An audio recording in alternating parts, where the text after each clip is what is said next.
তো ভাই আমরা রিয়েলমির সি সিরিজের মোবাইল মানে কি জানি, একদম কম বাজেটে একদম সস্তার মধ্যে দমদার একটা মোবাইল হবে। পারফরমেন্স ওয়াইজ মোবাইলগুলো বেশ ভালো হয়, লুকস ওয়াইজ ফোনগুলো দেখতে বেশ সুন্দর হয়, কিন্তু দাম খুবই কম থাকে। তো সেই রিয়েলমিরই সি সিরিজের রিয়েলমি C65 5G মোবাইলটা বাজারে লঞ্চ করে গেল।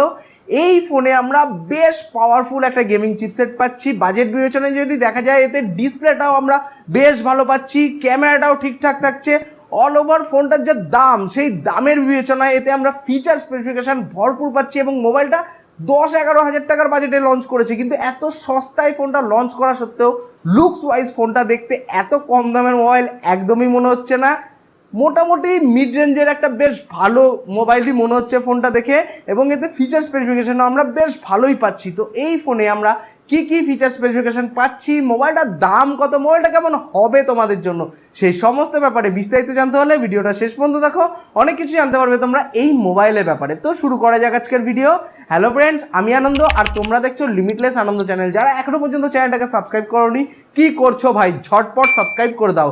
আর ভাই, আজকের এই ভিডিওর লাইক টার্গেট রাখছি মাত্র 110টা লাইক। আমি জানি তোমরা এই লাইক টার্গেটটা কমপ্লিট করে দেবে, তো ঝটপট লাইক টার্গেটটা তোমরা কমপ্লিট করে ফেলো। চলে আসি সোজা মোবাইলের লুকসের দিকে। লুকস ওয়াইজ ফোনটা দেখতে বেশ সুন্দর করা হয়েছে, মানে রিয়েলমির 12 সিরিজের মোবাইলের মতোই অনেকটা লাগছে, বা নার্জো 70-70X এই মোবাইলগুলো যেমন দেখতে, এই ফোনটাও কাছাকাছি একই টাইপেরই লুকস করা হয়েছে। ক্যামেরা বাম্পটা বেশ বড় সড়ো আছে, অবশ্য বড় সড়ো দেখতে ক্যামেরা বাম্প থাকলেও যে অত বড় ক্যামেরা ওখানে থাকছে তা না। এইখানে আমরা পাচ্ছি মাত্র দুটো ক্যামেরা রেয়ার সাইডে।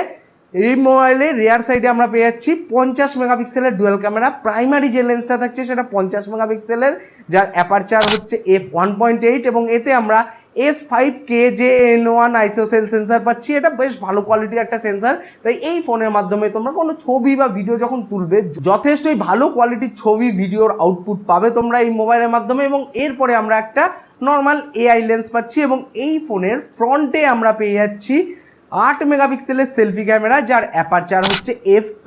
তো এখানে বাজেট বিবেচনায় এই মোবাইলে আমরা রিয়ার ক্যামেরা এবং ফ্রন্ট ক্যামেরা বেশ ভালো পাচ্ছি, এটাই বলা যেতে পারে। এই ফোনের রিয়ার ক্যামেরা এবং ফ্রন্ট ক্যামেরা দুটোর মাধ্যমেই ফুল এইচডিতে ভিডিও শ্যুট করা যাবে 30 ফ্রেম পার সেকেন্ডে। এবার আমরা সোজা চলে আসি এই ফোনের ডিসপ্লের দিকে, জেনে নিই এই মোবাইলে আমরা ডিসপ্লে কেমন পাচ্ছি। তো এই মোবাইলে আমরা পেয়ে যাচ্ছি 6.67 ইঞ্চি HD+ IPS LCD পাঞ্চহোল ডিসপ্লে।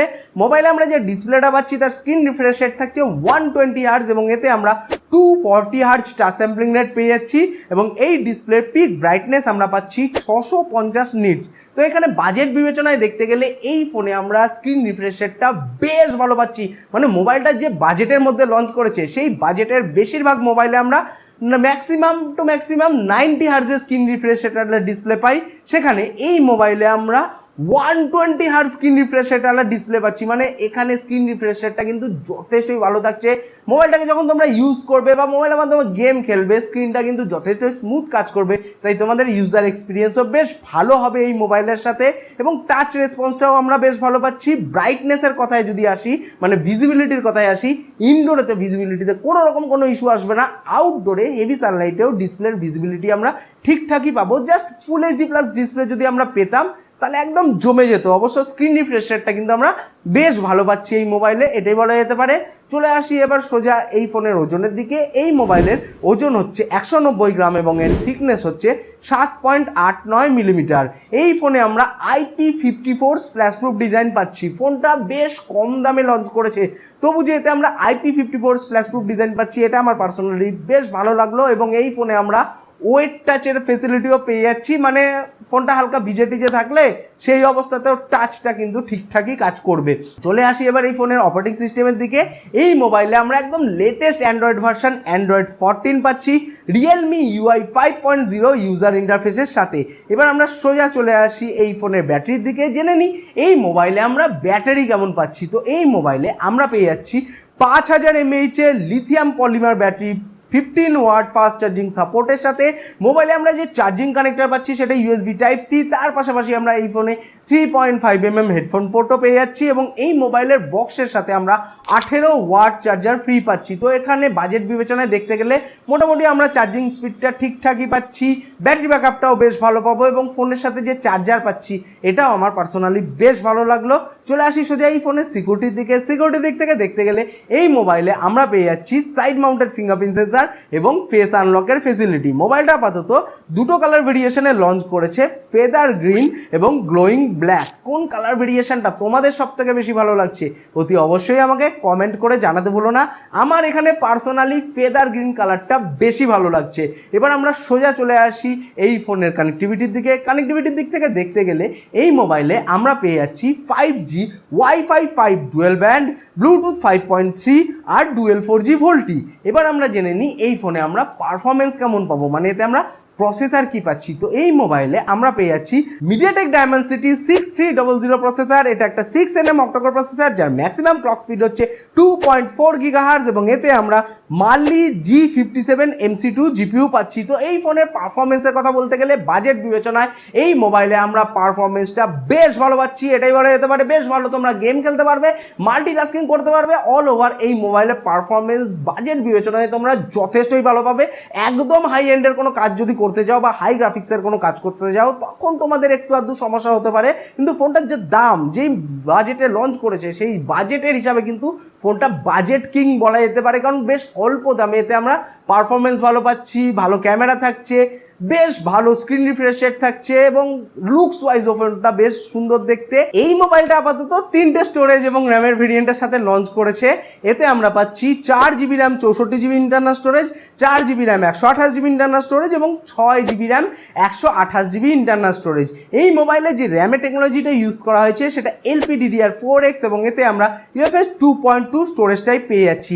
এছাড়াও এই মোবাইলে আমরা হাইব্রিড সিম কার্ড স্লট পাচ্ছি, মানে একসঙ্গে দুটো সিম বা একটা সিম আর একটা মেমোরি কার্ড আমরা ইজিলি সেট করতে পারবো এই মোবাইলে। আমরা তো সব কিছু এলাম ফোনটার ব্যাপারে, এবার জেনে নিই মোবাইলটার মেন অ্যাট্রাকশন এই ফোনটার দামের ব্যাপারে। তো এই ফোনের 4GB RAM 64GB internal storage ভেরিয়েন্টের ভারতের বাজারে অফিসিয়াল বাজার মূল্য হচ্ছে মাত্র 10,499 ভারতীয় টাকার মতো, যেটা বাংলাদেশি টাকায় কনভার্ট করলে মোটামুটি মোবাইলটার দাম এসে দাঁড়াচ্ছে ওই 13 থেকে 14,000 বাংলাদেশি টাকার কাছাকাছি। এই মোবাইলের 4GB RAM 128GB internal storage ভেরিয়েন্টের ভারতের বাজারে অফিসিয়াল বাজার মূল্য হচ্ছে মাত্র 11,499 ভারতীয় টাকার মতো, যেটা বাংলাদেশি টাকায় কনভার্ট করলে মোটামুটি মোবাইলটার দাম এসে দাঁড়াচ্ছে ওই 14 থেকে 15,000 বাংলাদেশি টাকার কাছাকাছি। এবং এই মোবাইলের 6GB RAM 128GB internal storage ভেরিয়েন্টের ভারতের বাজারে অফিসিয়াল বাজার মূল্য হচ্ছে মাত্র 12,499 ভারতীয় টাকার মতো, যেটা বাংলাদেশি টাকায় কনভার্ট করলে মোটামুটি মোবাইলটার দাম এসে দাঁড়াচ্ছে ওই 16 থেকে 17,000 বাংলাদেশি টাকার কাছাকাছি। তো ফোনটার ব্যাপারে তোমাদের কি ধারণা, তোমাদের কি মতামত অতি অবশ্যই আমাকে কমেন্ট করে জানাতে ভুলো না। আর তোমরা যদি 10,000 টাকার বাজেট রেঞ্জের মধ্যে 5G মোবাইল খুঁজছো তাহলে এই মোবাইলটা চাইলে কনসিডার করতে পারো। এছাড়াও Redmi 13C 5G মোবাইলটা আছে, ওটার দামও খুব কম। Samsung Galaxy F14 5G mobile আছে, F15 5G মোবাইল আছে, ওই মোবাইলগুলোরও দাম বেশ কম। বিশেষ করে স্যামসাং গ্যালাক্সি F14 5G মোবাইলের দাম তো মাত্র 9,500 টাকা, কিন্তু ওতে তোমরা 5G চিপসেট পাচ্ছ। তো ওই ফোনটার ব্যাপারেও ডিটেলসে তোমরা ভিডিও পেয়ে যাবে চ্যানেলে। আবার এই রিয়েলমি নার্জো 70X 5G মোবাইলটাও রিসেন্টলি লঞ্চ করেছে এবং ওই ফোনের দামটাও কিন্তু বেশ কম। তো 5G মোবাইল তোমরা যদি 10-11 টাকার বাজেটের মধ্যে খোঁজো তাহলে এরকম কিন্তু অনেক মোবাইল বাজারে আছে। তো তোমরা সেই মোবাইলগুলোর ব্যাপারে বিস্তারিত জানতে চাইলে চ্যানেলে ভিজিট করতে পারো। আর তোমরা যদি চাও যে একদম ডেডিকেটেড তোমাদের জন্য এই নিয়ে ভিডিও বানাই যে 10,000 টাকার মধ্যে বেস্ট মোবাইল তোমাদের জন্য কোনটা হবে, পারফরমেন্সের জন্য কোনটা, গেমিংয়ের জন্য, তো ঝটপট কমেন্ট করো। যত বেশি কমেন্ট করবে তত তাড়াতাড়ি তোমাদের জন্য এরকম একদম ছাঁটাই বাছাই করে সেরা মোবাইলগুলো নিয়ে আমি ভিডিও বানিয়ে দেবো তোমাদের জন্য। আজকের ভিডিও এই পর্যন্তই। ভিডিওটা ভালো লেগে থাকলে ভিডিওটাকে লাইক করো, নিজের বন্ধুদের সঙ্গে শেয়ার করো। পরবর্তী ভিডিওতে আবার দেখা হবে। বাই, সবাই ভালো থাকবে, সুস্থ থাকবে।